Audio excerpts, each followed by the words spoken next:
दोस्तों नमस्कार। आज हम द्वितीय प्रश्न पत्र में एक बड़ा ही महत्वपूर्ण प्रश्न लेकर आपके सामने आए हुए हैं।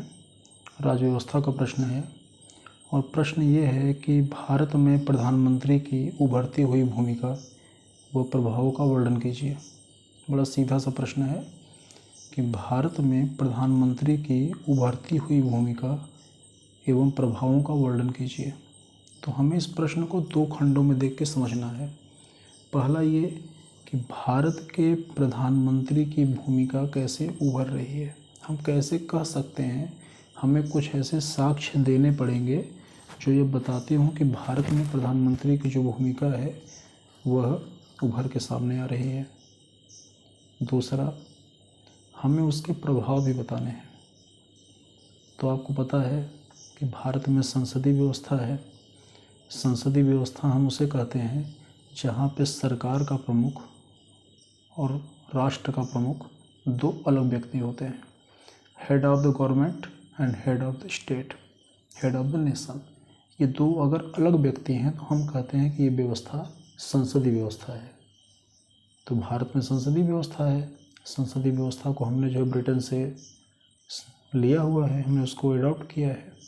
अब यहाँ पे बात यह है कि प्रधानमंत्री कौन है।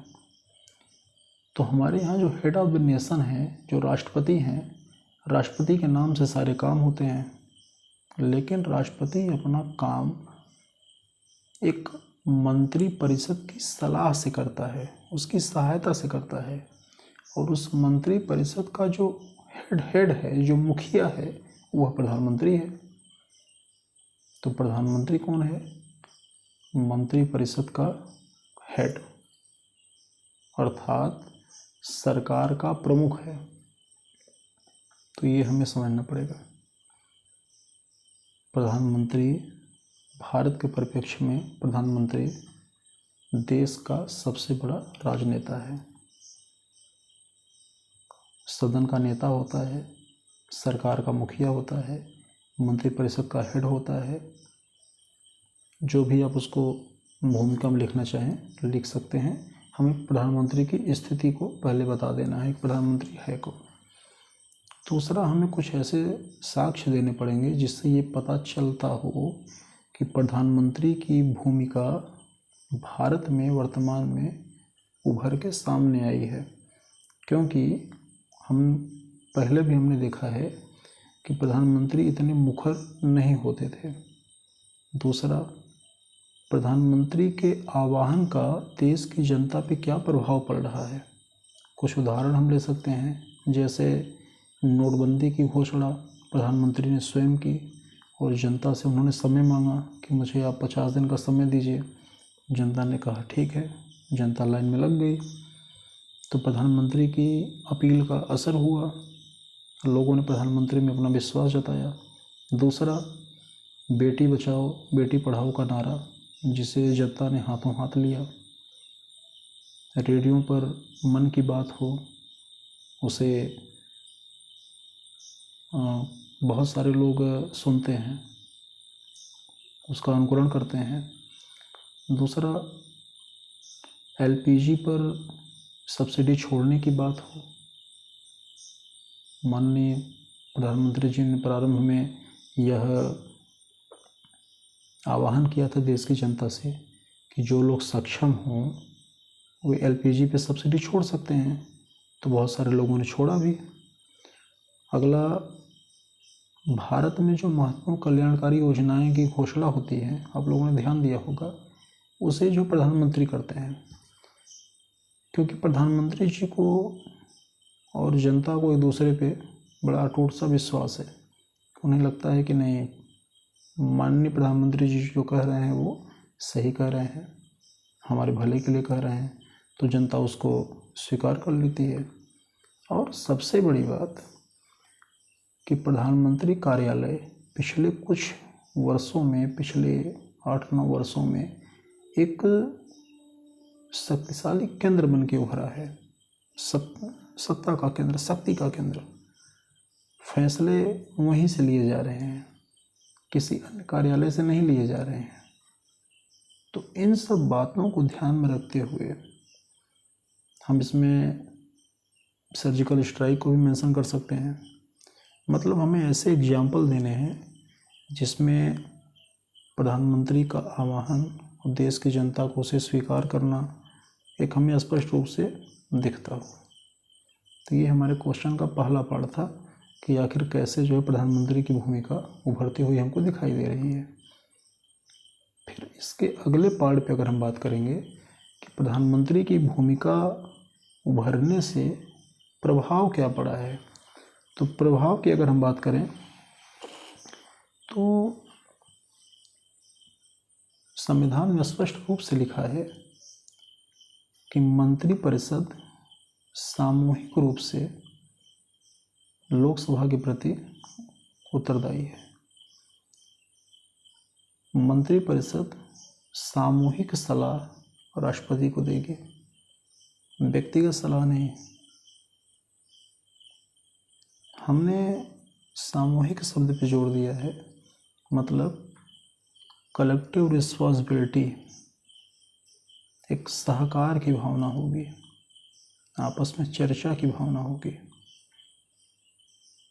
तो सामूहिक बनाम व्यक्तिगत, एक व्यक्ति निर्णय ले और पूरी टीम बैठ कर निर्णय ले, ये थोड़ा सा सोचने की बात है। इसे अपने हम पॉइंट में मेंशन कर सकते हैं। अगला, सत्ता का केंद्रीकरण नहीं होना चाहिए। अगर एक ही व्यक्ति की बात का बहुत ज़्यादा प्रभाव पड़ रहा है, बाकी लोगों की बात का प्रभाव नहीं पड़ रहा है, तो यह माना जा सकता है कि सत्ता कहीं न कहीं जो है केंद्रीकरण की तरफ जा रही है। लोकतंत्र में लोकतंत्र की जो खूबसूरती है वह है शक्ति का विकेंद्रीकरण। सिर्फ प्रधानमंत्री कार्यालय का सशक्त होना पर्याप्त तो नहीं है, उसकी जो अनुषंगिक शाखाएं हैं, उसके जो अन्य कार्यालय हैं, वे भी अनुपातिक रूप से पावरफुल होने चाहिए। अगला, लोकतंत्र में लोकप्रिय छवि गढ़ने की एक कोशिश होती है, हर पार्टी करती है। हर पार्टी चाहती है कि उसके पास एक जो है करिश्माई नेतृत्व हो। करिश्माई नेतृत्व होना कोई बुरा नहीं है, होता भी है। समय के साथ हम देखते हैं भारत के पहले प्रधानमंत्री अपने समय के करिश्माई नेता थे। श्रीमती इंदिरा गांधी अपने समय की जो है करिश्माई नेत्री थी। वर्तमान के प्रधानमंत्री अपने समय के करिश्माई नेता हैं। करिश्माई नेता होने में समस्या नहीं है, समस्या ये है कि जब सारी व्यवस्था उस करिश्माई नेतृत्व के इर्द गिर्द सिमट जाती है तो यह लोकतंत्र के लिए समस्या है। अगला, सहकार की, सरोकार की भावना का अभाव। कुल मिला के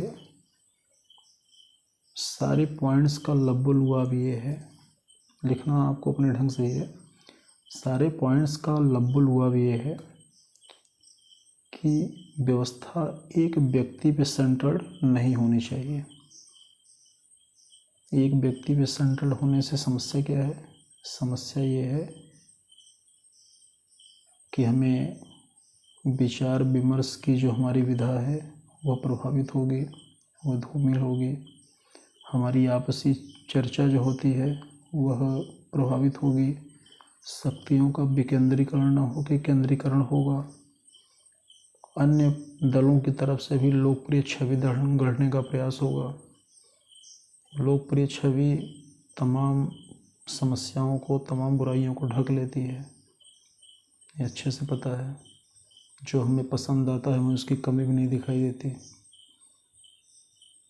तो इस प्रश्न को अब जो है लिखने का प्रयास करेंगे। बड़ा ही अच्छा प्रश्न है ये राज्य व्यवस्था के प्रश्न पत्र 2 से संबंधित था और पीसीएस में एक बार पूछा जा चुका है। तो आप वर्तमान में अगर कोई आपको ऐसा उदाहरण दिखेगा तो आप उसका भी जिक्र कर सकते हैं।